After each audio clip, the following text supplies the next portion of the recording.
మహబూబాబాద్ జిల్లా మురిపేడ మున్సిపల్ కేంద్రంలో ప్రభుత్వ విప్ రామచంద్ర నాయక్ పర్యటించారు. నూతన పారిశుద్ధ వాహనాలను ప్రారంభించారు. ఇక అనంతరం లబ్ధిదారులకు కళ్యాణలక్ష్మి చెక్కులను అందజేశారు. రాష్ట్ర ప్రభుత్వం ప్రజా సంక్షేమం పట్ల చిత్తశుద్ధితో పనిచేస్తుందని అన్నారు ప్రభుత్వ విప్ రామచంద్ర నాయక్.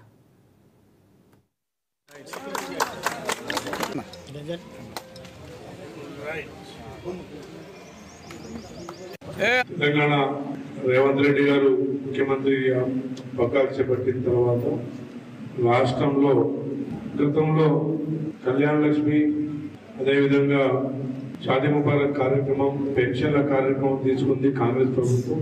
దాని కొనసాగింపుగా గత ప్రభుత్వం, అదేవిధంగా ఇప్పుడు మన ప్రభుత్వం కొనసాగిస్తూ ఉంది.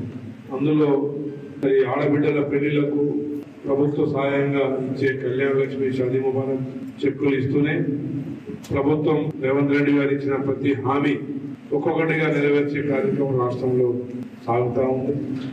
గత ప్రభుత్వం వారు ఇచ్చిన హామీలు ఏది నెరవేర్చకపోయినా మన ప్రభుత్వం వచ్చిన తర్వాత మహిళలకు పెద్దపీట చేస్తా ఉంది. మహిళలకు 500కే గ్యాస్ సిలిండర్, 200 యూనిట్ల కరెంట్ ఉచితంగా, ఆర్టీసీ బస్సు ప్రయాణం ఫ్రీగా కల్పించడం జరిగింది. అదేవిధంగా డ్వాక్రా గ్రూపులకు వడ్డీ లేని రుణాలు ఇప్పటికే 21,000